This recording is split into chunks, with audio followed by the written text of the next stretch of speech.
Hello, this is Terrence McNally. Today in culture and politics, too often facts and reality are less important than which narrative you embrace or which stories you believe.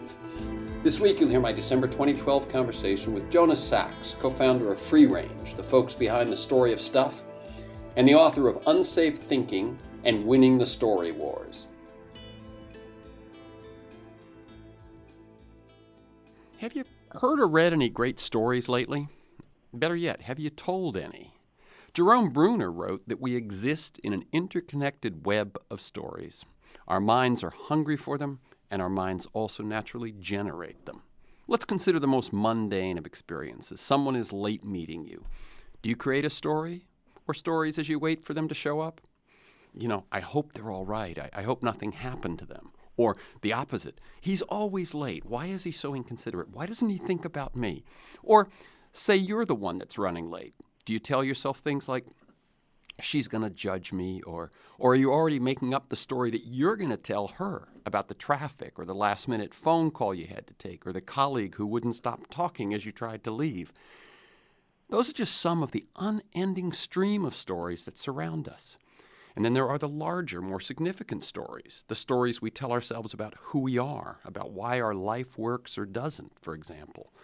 And finally, there are the even larger shared stories that influence the larger society, stories of politics, religion, national culture, human nature. My guest today is JONAH SACHS, author of Winning the Story Wars, Why Those Who Tell and Live the Best Stories Will Rule the Future. He's also creative director at Free Range Studios, and on their homepage, you'll see this quote, "Great stories make great change possible. Your world-changing message deserves to be heard, really heard, but that only happens when you learn to tell a great story." My website, by the way, is either terrencemcnally.net or aworldthatjustmightwork.com, and on my homepage you'll see this quote, "On the radio, I tell stories of a world that just might work, and as a consultant, I help you tell yours." As I've shared before, after time as a teacher, 2 decades in the entertainment industry, 15 years as a radio host, I now also work with nonprofits, foundations, public agencies, and businesses to help them tell better stories and build better narratives. JONAH's company, Free Range, is responsible for many wonderful campaigns, 2 of which, The Matrix and The Story of Stuff, are among the most successful videos ever in terms of viral circulation to millions. Understanding the power of narrative and mastering the ability to develop and share interesting and memorable stories can make you more effective at nearly everything you do, at home or at work, with your family, or with the world at large. JONAH is SACHS, co-founder and creative director of Free Range, has worked with hundreds of social brands and causes. His work on viral videos, as I said, like Matrix and Story of Stuff, has brought key social issues to the attention of more than 60 million viewers. His interactive work has been honored with Best of Awards 3 times at the South by Southwest Interactive Festival. JONAH and his work have been featured in the New York Times, Washington Post, CNN, Fox News, Sundance Film Festival, NPR, The Colbert Report, Fast Company, which named him one of the 50 most influential social innovators. Here on Freeforum, we explore the lives and the work and the ideas of individuals that I suspect have pieces of the puzzle of a world that just might work. We look at new, innovative and provocative approaches to business, environment, health, science, politics, media, culture, all based on the fact that I believe we can do better, and I want to find out how. Welcome, JONAH SACHS, to Pacifica and Freeforum. Thanks for having me. It's great to be here. I like listeners to get a feel for the people behind the work and the ideas that we talk about. So, JONAH, could you tell us a bit about your path to the work that you do today? And feel free to mention mentors, turning points, moments of decision.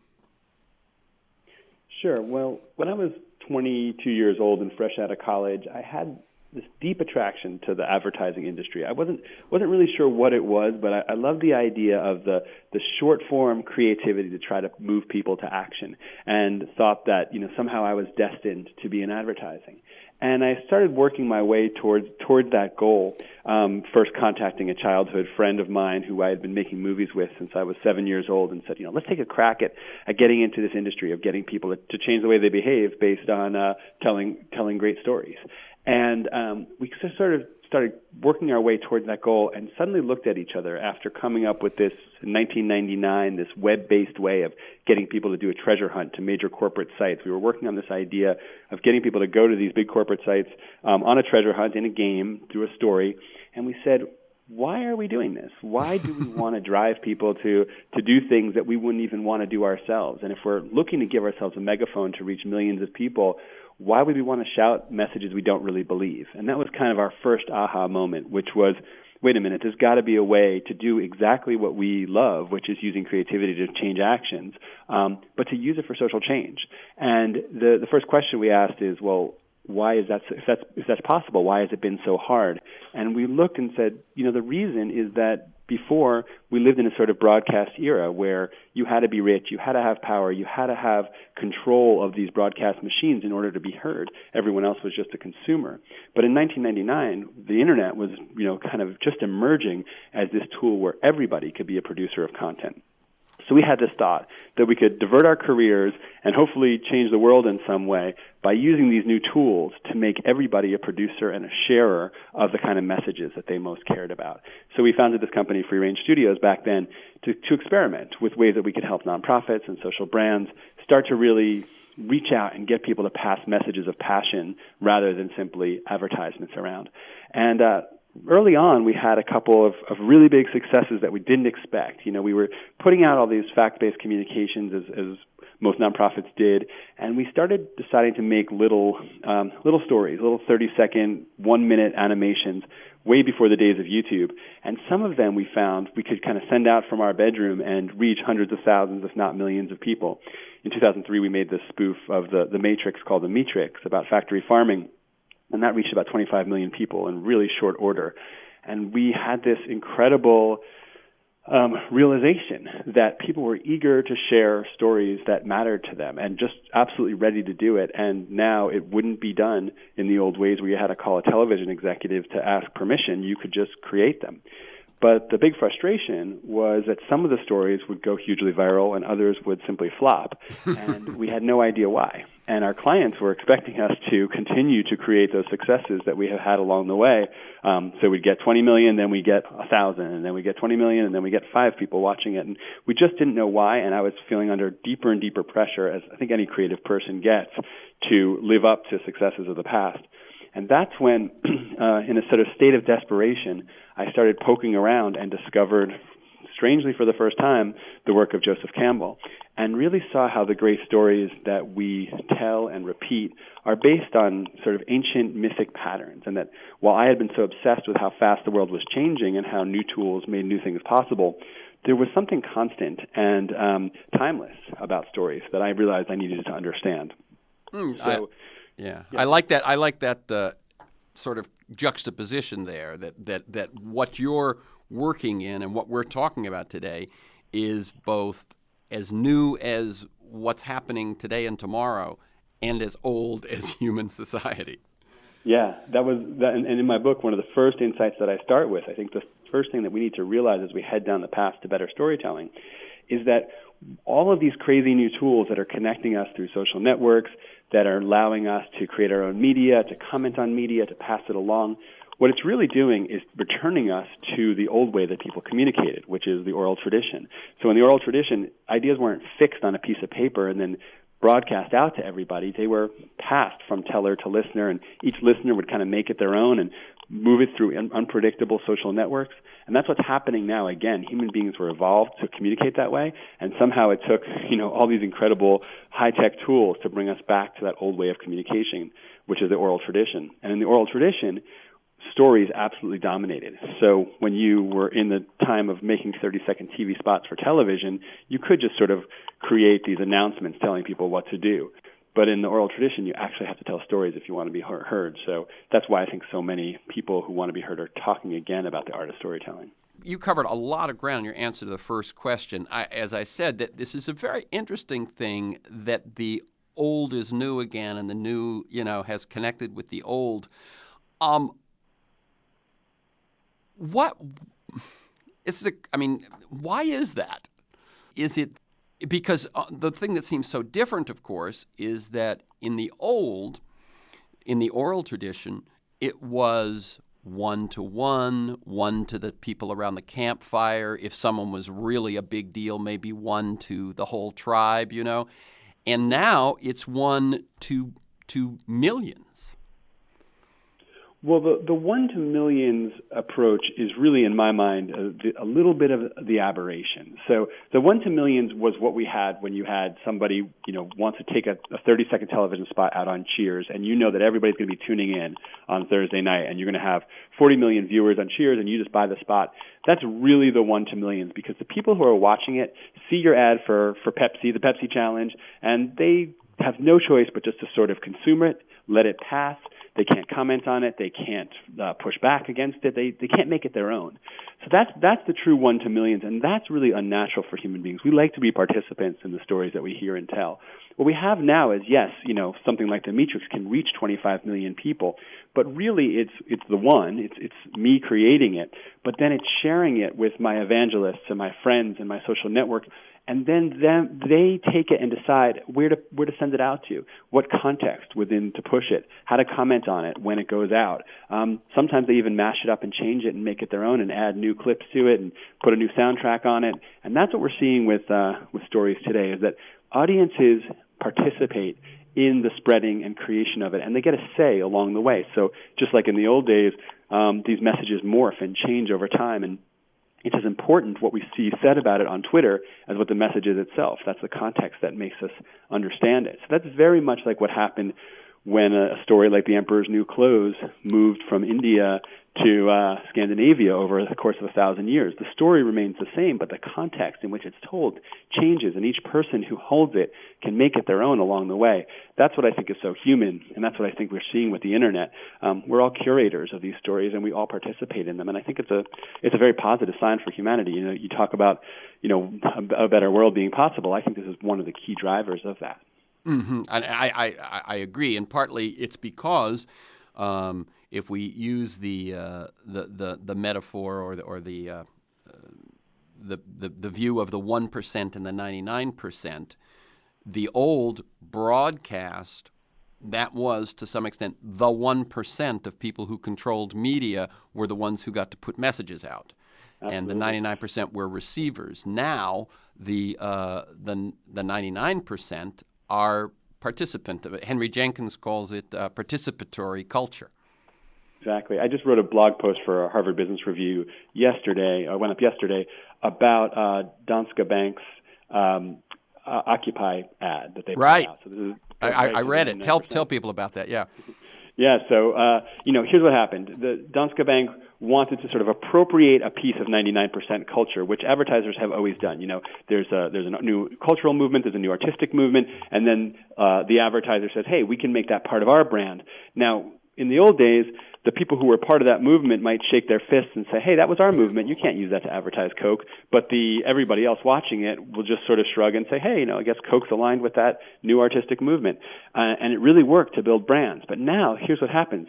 Danske Bank says, well, obviously there's a new zeitgeist out there. People are distrustful of banks. People think that banks are the problem. Let's take that imagery and use it to say we're part of the solution, even though there was really no substantiation or nothing they were going to do differently.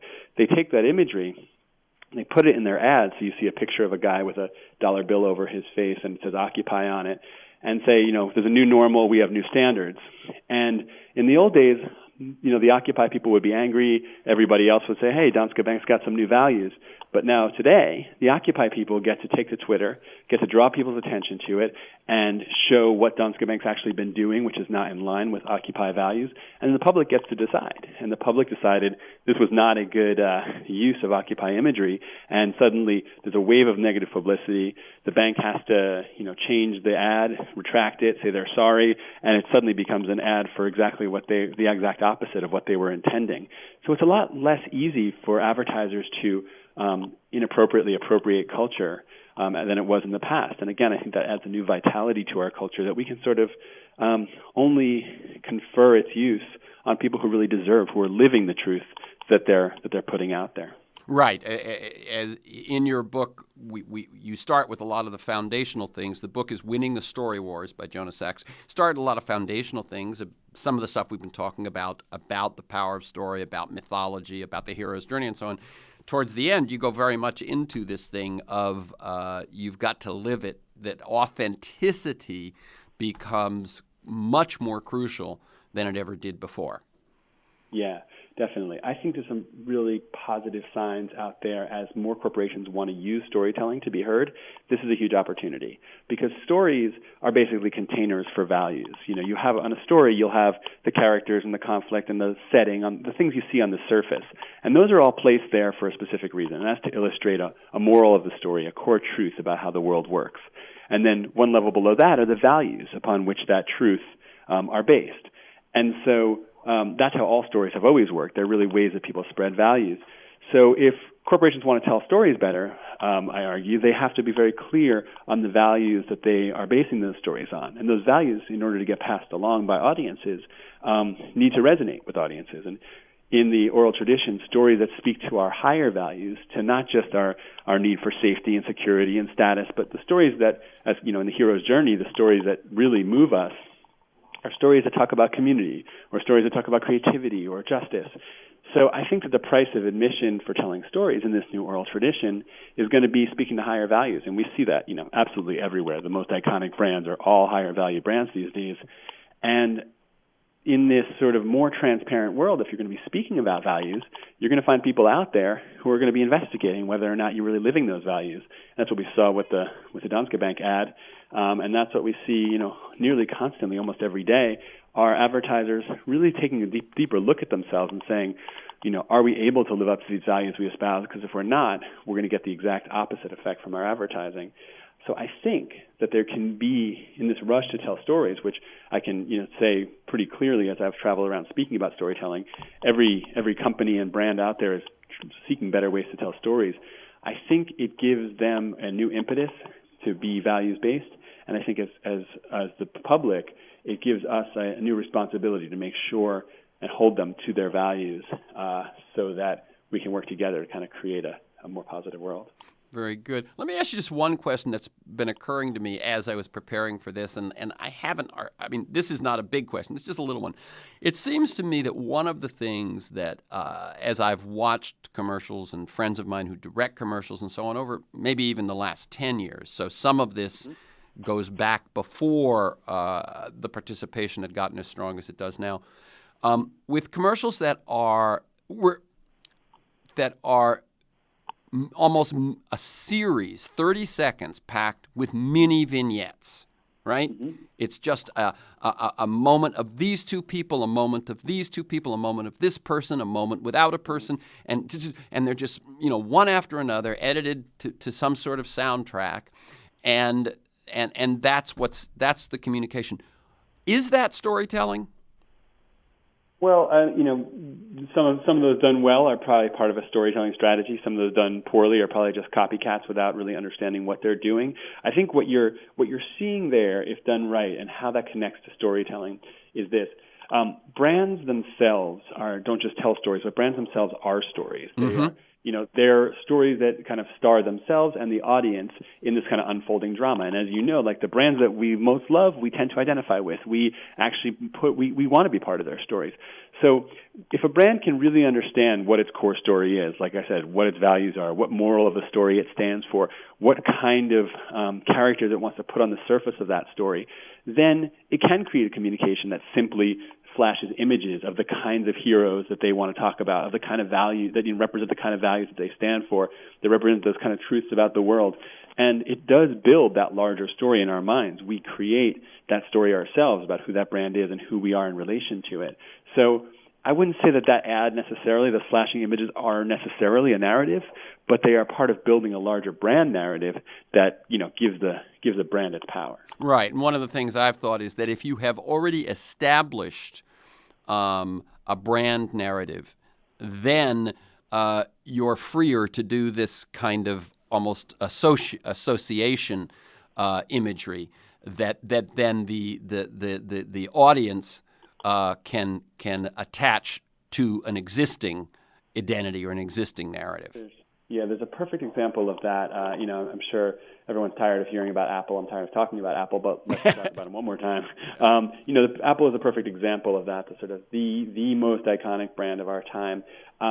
It did exactly that. It started with a story that it wanted to tell, which is that 1984 ad, that classic ad where we see this new computer as an act of rebellion against conformity and an act of rebellion against like machines taking over our lives, using the themes of George Orwell's 1984. Yep. And suddenly, for the first time, we're asked to believe that a computer is a new tool for our own personal creativity, not something to make our lives easier and do the work for us.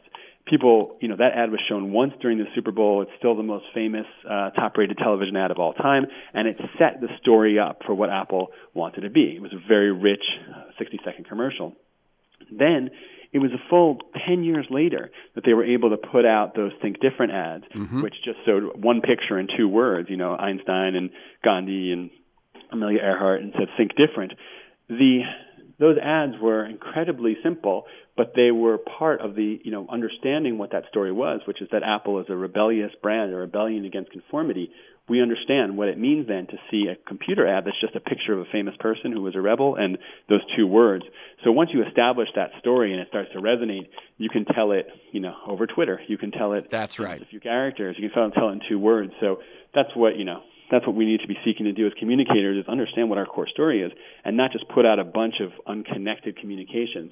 Some of the stuff that I've learned the hard way is for some of our clients who really just wanted to go viral at all costs, we came up with some wacky ideas that were pretty funny and pretty out of left field. They approved them because they wanted to go viral. Suddenly they're getting tens of millions of views, and then they step back and ask themselves, wait a minute, is this really in line with who we are? And it can be pretty uncomfortable when you're getting 100,000 views a day to suddenly wonder if you're building brand value or just going viral. And so that's why I think everyone needs to step back and say, wait a minute, what do we stand for? What is our core story before they try to, just reach the world? Right. Now, I'm going to jump to this because of what we were just talking about.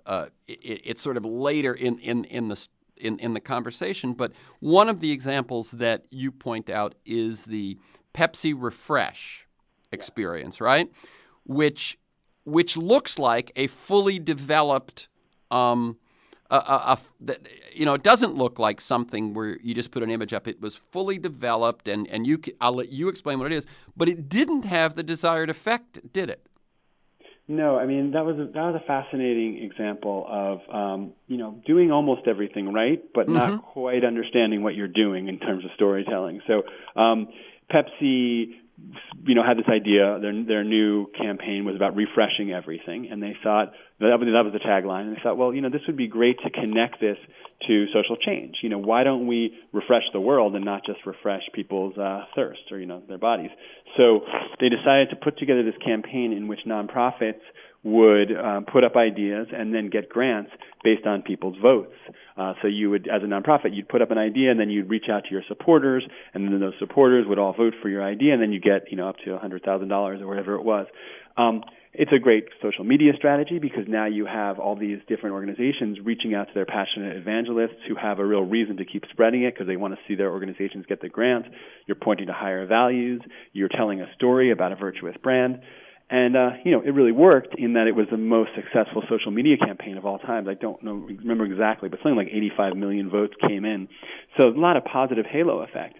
But the beverage industry decried this campaign because Pepsi had done it in lieu of doing some Super Bowl advertising, kind of old school advertising, and they saw their sales of Pepsi, cases of Pepsi, actually drop that year and lose ground to Coke. I think Diet Coke became the number 2 drink in America for the first time over Pepsi in the year that they did this campaign. So in looking at why that was, that they had the most successful social media campaign of all time, but also were losing sales, it came out that the millions of people who were participating in this campaign, who were aware of social issues, were also aware of the problems with drinking soda. And so you had a very intelligent group of people who were very concerned about the world and also concerned about their own health. And they were not likely to be persuadable by Pepsi to use their product. And that's where there was a real mismatch between the audience and the brand. And yeah, they were happy to take their money, but they weren't going to be willing to buy their product. I think even one of the big grant recipients ran a homeless shelter, and he said, I love getting the money, but there's no way I'm going to serve Pepsi to my clients here.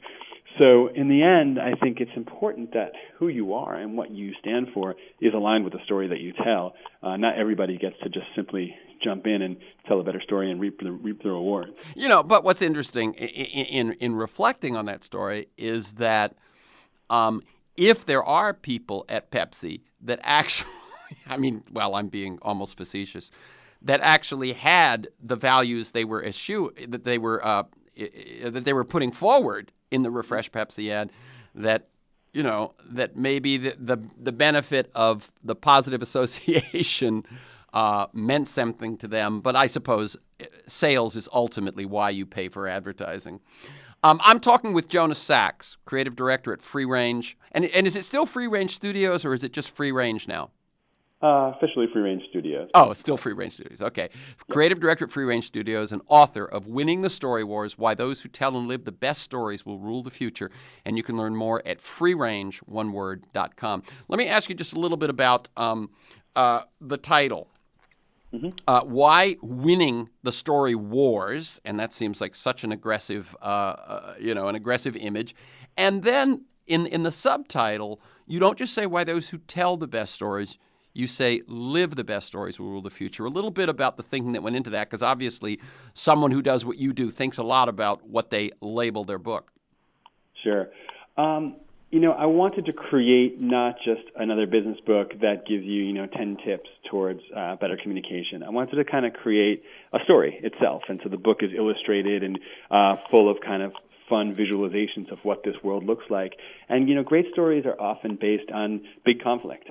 The conflict between good and evil, the conflict between, one force pushing for one world and one force pushing in another. And I really do believe, while I would never want to be a military recruiter or actually ask anyone to engage in violence, I do believe that there is a battle going on out there to create the future, and that there are some very big ideas that are being batted around and gasping for air and trying to be heard about, what the future of sustainability is going to be, what the future of our culture is going to be, and they're very much in contrast with some of the values of the past that I believe are no longer working. And so I think that there is a battle for kind of control of the stories that will create our society, and I think the drama of the idea of story wars, to me, in fact, it was the title that when it first came up, that we're working with my editor, really sold me on doing the book. I didn't want to write a book about 20 ways to be a better communicator. I wanted to write a book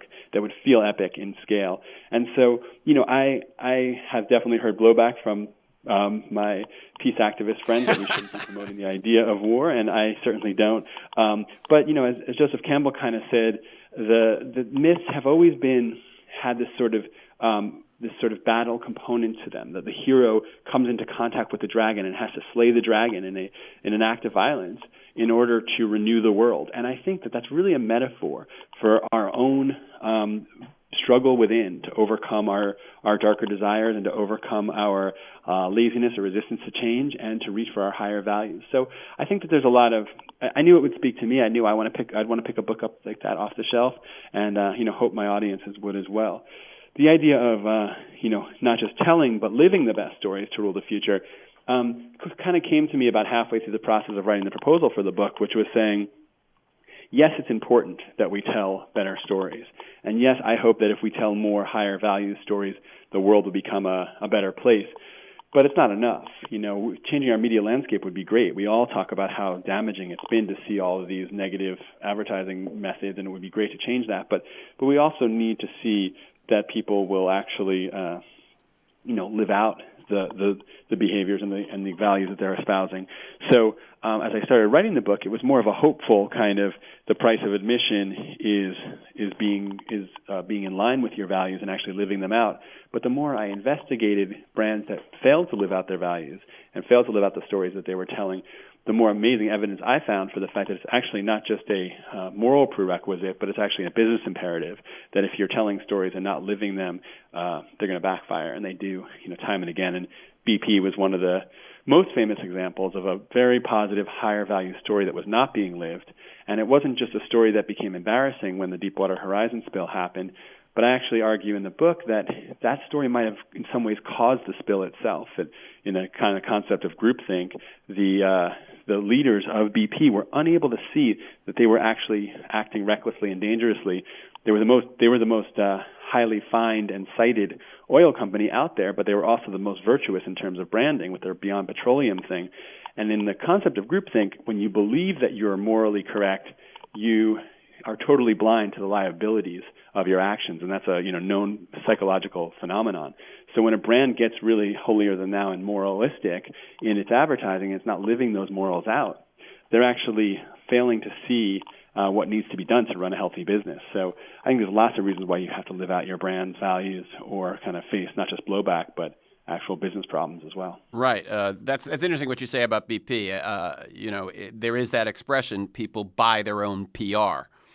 Right. And what you're saying is that when everyone seems to believe, if you'll pardon the other metaphor, that the emperor has clothes on, you begin to think you have them yourself. And I think it's quite interesting that they actually not only said we can get away with this, but you're suspecting maybe even went one level deeper and didn't think they were getting away with anything.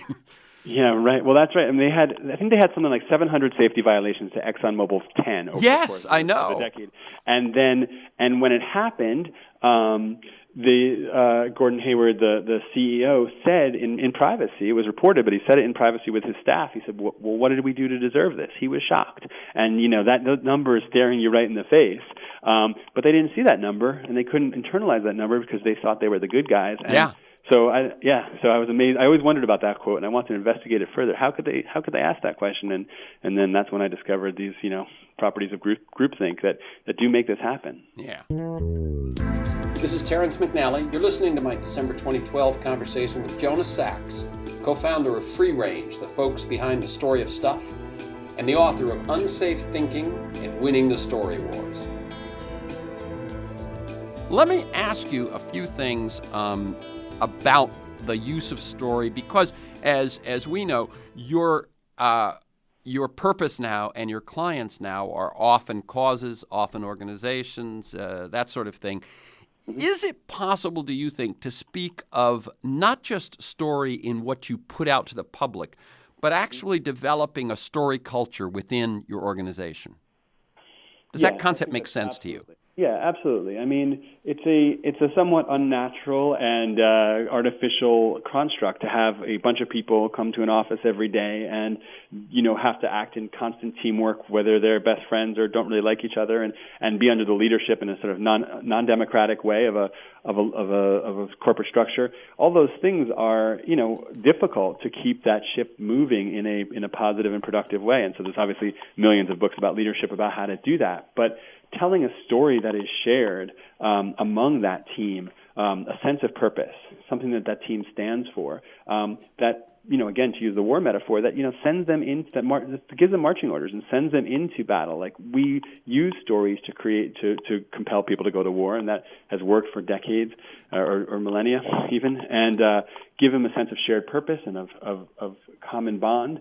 And we can use that in a much more productive way to kind of create a common culture that makes us, care about helping our fellow worker and care about making the purpose of the company move forward, and not just see more profits for management, but to actually get us all bound together in a common purpose. And it creates a sort of social compact between the leaders of the organization and everybody else that, here are the values we stand for, and here's how we're going to work to live them out. I talk a lot in the book about how once you understand what your values are, it can be a powerful focusing agent for how you work internally and work together.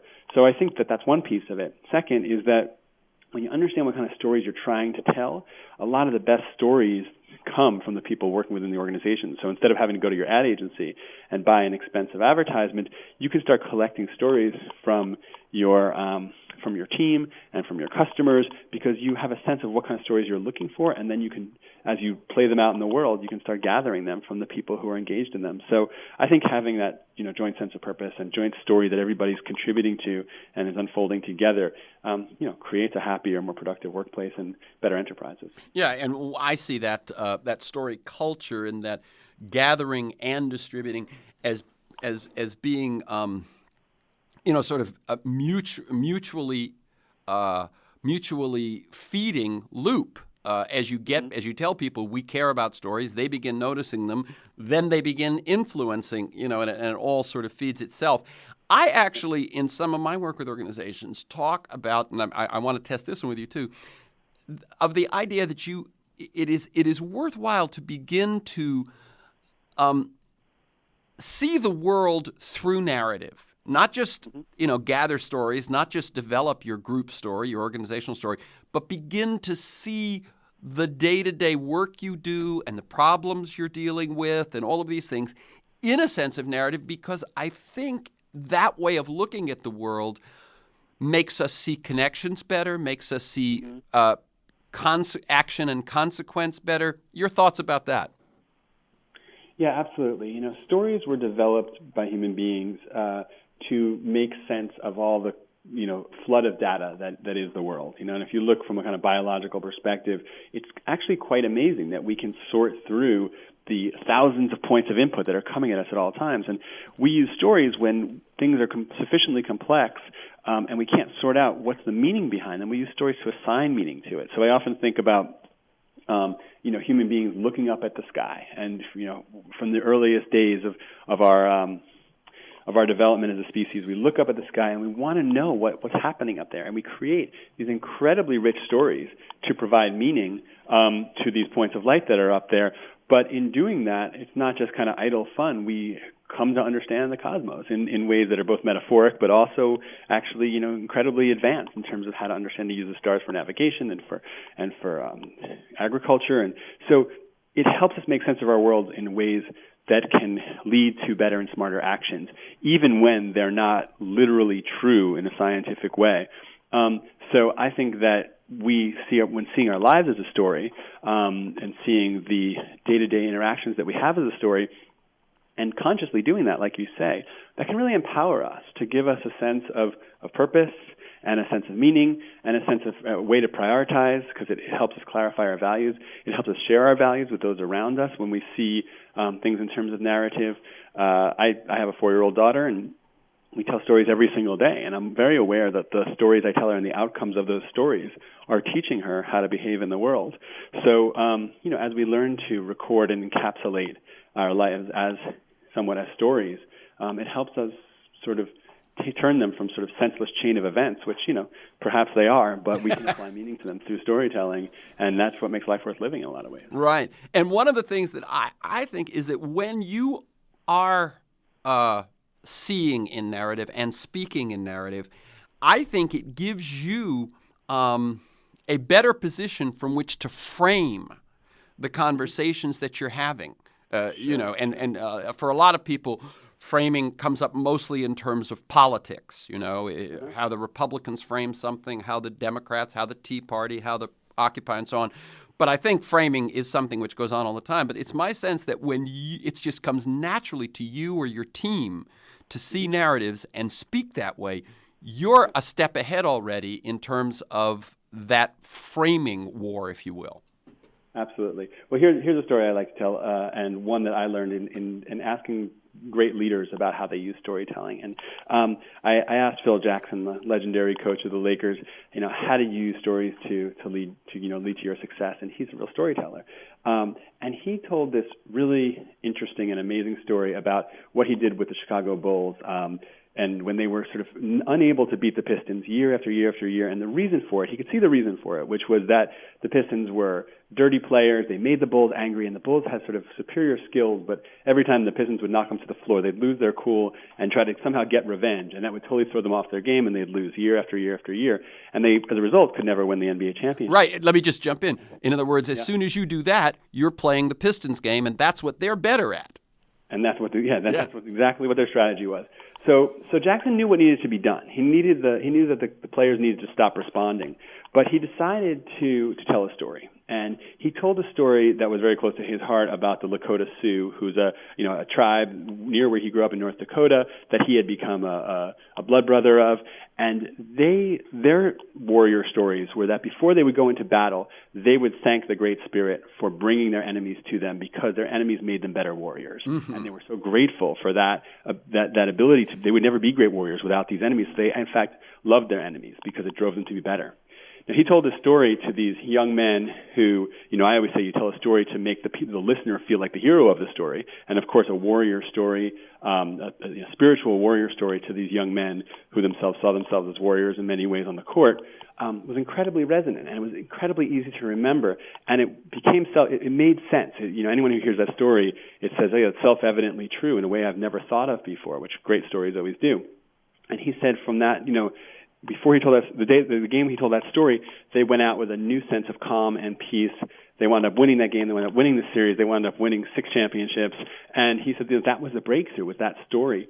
And I think we can all do that kind of thing, because all we have to do is ask ourselves a simple question, which is, how do I know that?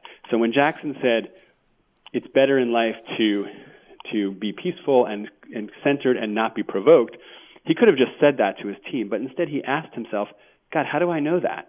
And that brought up a story. Somewhere in his life he learned it, and he was able to tell the story of how he learned it, and that was the way to pass it on. So when we're looking to teach someone a core truth about the world, instead of just telling that, espousing this idea, which could be true or not, ask ourselves, what occurred in my life that let me learn and believe that?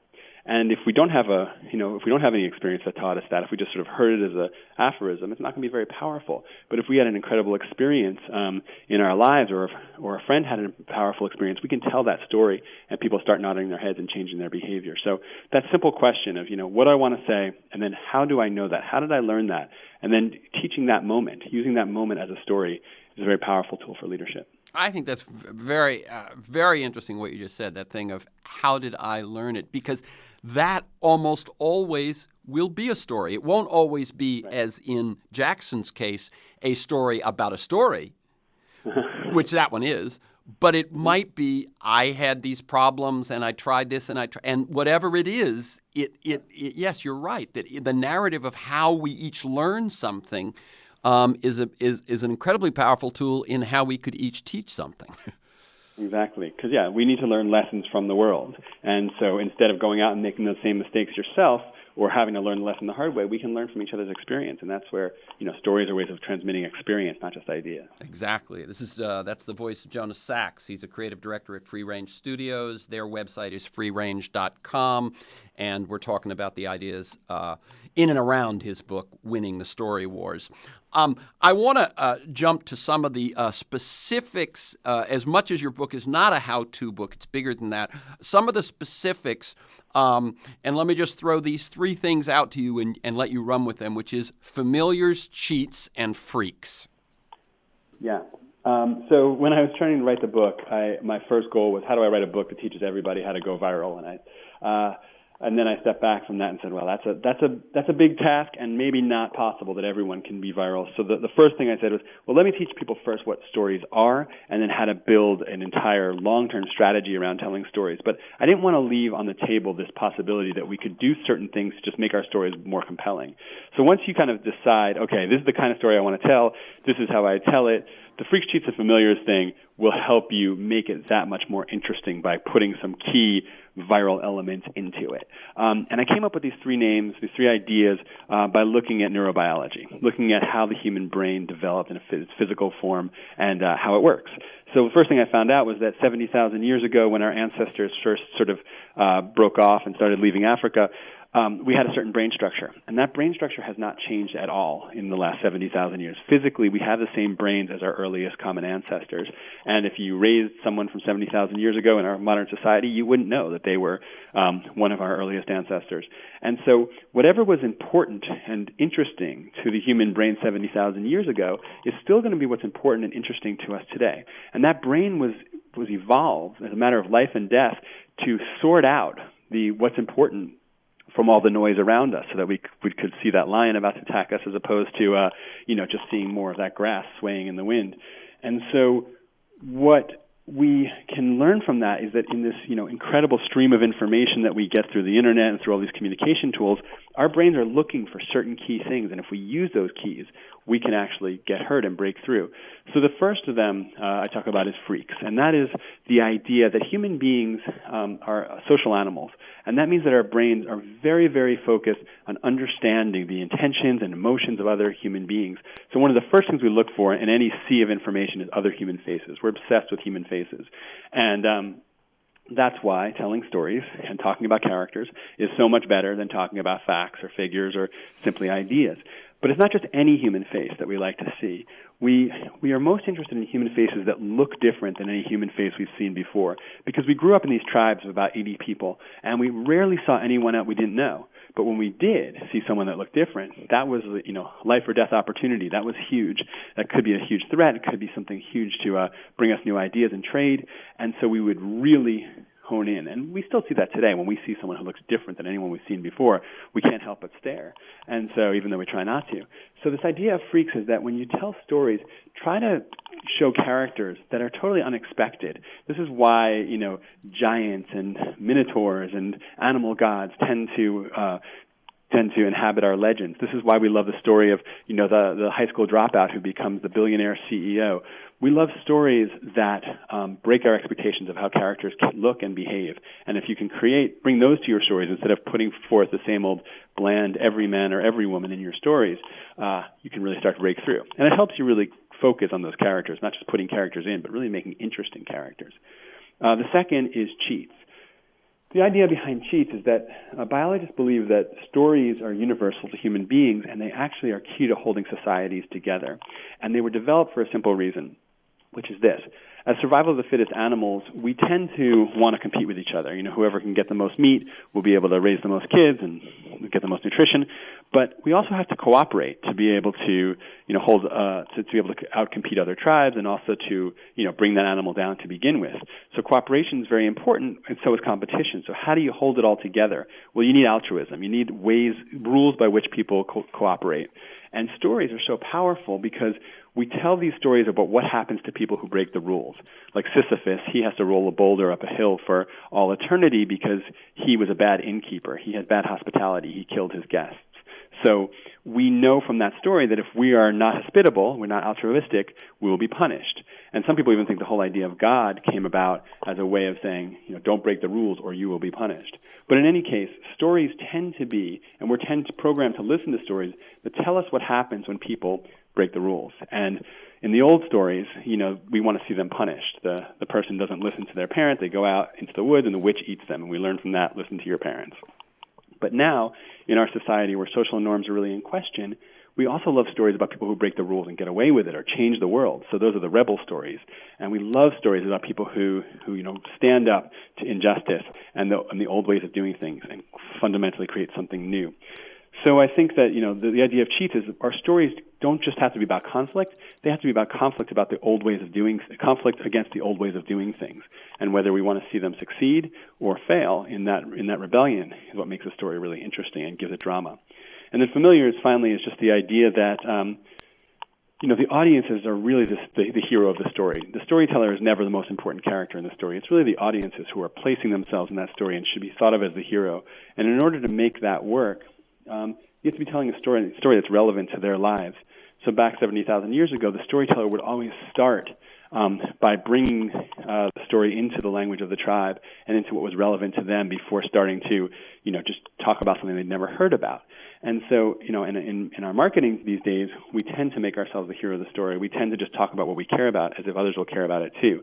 But really, we need to encode our stories in the conversations that our audiences are already having. Make them feel that this is written specifically for them and their culture, and then move them slowly to our new ideas instead of hitting them over the head with our new ideas without first encoding it in the stories that they're already telling. So I kind of talk a lot in the book about how to do that, but I think adding those three pieces are sort of key to telling stories and not just blabbering on in ways that people want to understand. Right. So let me just, a lot in there. Let me just see. So the first, it seems to me, is the familiar. That you want to engage people in something where they think, because what we do, I think, as creatures, as you described, is there's lots of stimulus. Does this stimulus matter to me or not? Is it about me or not? Is it speaking to me or not? And so that first one is something that hooks people in, that says, okay, this is about me or for me, right? And that's the familiar.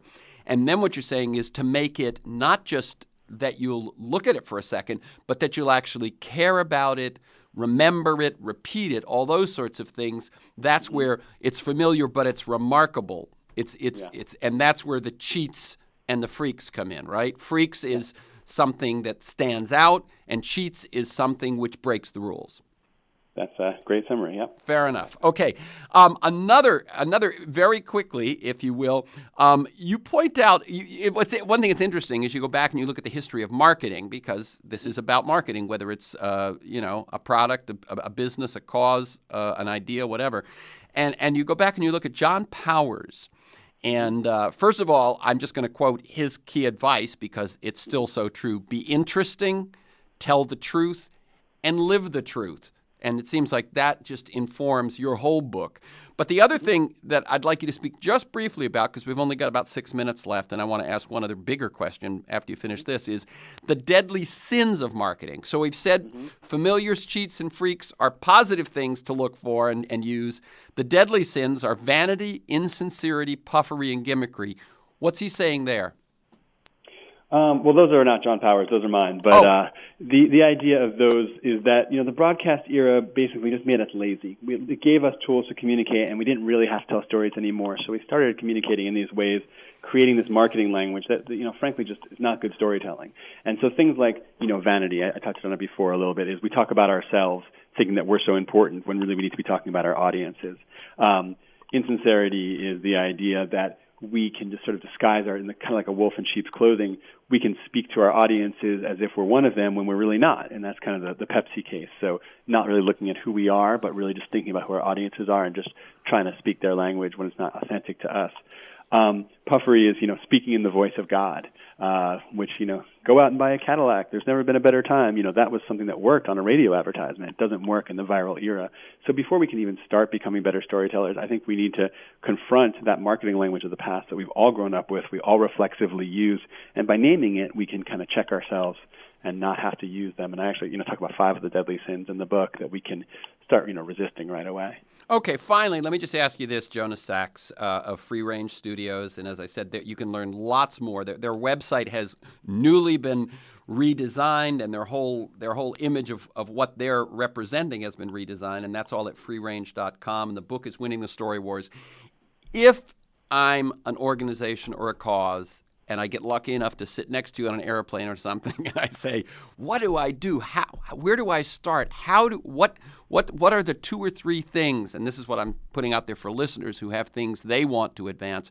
What are the 2 or 3 things I should ask myself first if I want to begin to move in this direction? I think first you should ask yourself, what is it about what you're saying what you stand for that you're having so much trouble communicating or being heard on? What are the things that are standing in the way of truly being heard?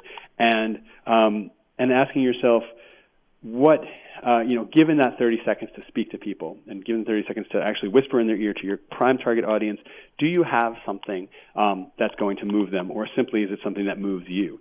And I think if you are struggling to connect with people on that sort of emotional heart level, struggling to be heard beyond your own voice, that you can directly communicate with people, it's a very powerful tool to learn how to sort of start building your message around story.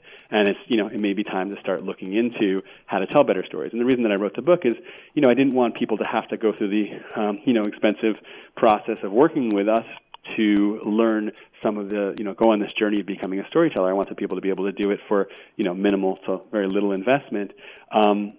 I'm just, and I think that the book, in my mind, and my hope for it, is that it's a bit of a spiritual journey and not just a practical journey. Becoming a storyteller is a kind of a key human endeavor, and it's always been a incredibly rich and powerful experience for human beings to go down. It's a sort of a hero's journey in itself. And so, I think for anyone who wants to be heard and anyone who wants to engage with a kind of fundamentally but somewhat lost human activity, it's worth pursuing storytelling. Okay, this would probably be the final question. In terms of how to become a better storyteller, I actually emphasize to people the crucial role of listening to others and to ourselves. And I believe that we need to be present so that our hearts are engaged, so that our story is alive, and that a story isn't something that I sit by myself and formulate and perfect and then throw out there. That, in fact, there's something in the nature of story and narrative that has to do with this process of sharing. And this would be the final question. Your thoughts about that? I think that's absolutely right. I think that there's so much to listen to in terms of inspiration. I think we can listen to the great tales of the past. We can listen to the stories that moved us when we were children. We can listen to the stories of wise people we know in our lives to draw inspiration for our own stories. And then once we start telling our stories, now we have all these amazing tools to listen to how they're being received. So we can listen to what our audiences think. We can listen to the comments that they give us back. We can listen to how it's being used out in the world in ways that we never could before. So really the actual creation and dissemination of a story is only the midpoint. It should start with that deep listening to the past and to the inputs around us and to our audiences, and then it should end, or the back half of the cycle is really listening to how it's being received, and that's just an inherently more respectful way of interacting than standing up on a soapbox and yelling the same message again and again. Right. That really this whole thing that's happening nowadays around story and narrative is in some sense at a deeper level really about dialogue and conversation, isn't it? Yep. Yeah. Okay, so again, the book is Winning the Story Wars, Why Those Who Tell and Live the Best Stories Will Rule the Future, and the website to learn more is freerange.com. You can listen to this week's conversation and many others anytime during the week by linking to the podcast. You can sign up to have it delivered to you weekly. You can do both of those things at either iTunes or at my site, TerrenceMcNally.net, TerrenceMcNally, TerrenceMcNally.net, or aworldthatjustmightwork.com. They're the same website. And if you want to receive a weekly email announcement that tells you who's going to be on, what we're going to talk about, and 2 or 3 articles about the issues, you can sign up at my site, or you can email me at TEMcNally, TEMCNALLY @mac.com. Thanks to G, my engineer, Stan Mizrahi, and Mark Maxwell in production, Matt Perez in traffic, and to you, my listeners. I look forward to being with you again next week. Finally, thank you to Jonah Sachs. Keep up the good work. Thank you so much for having me.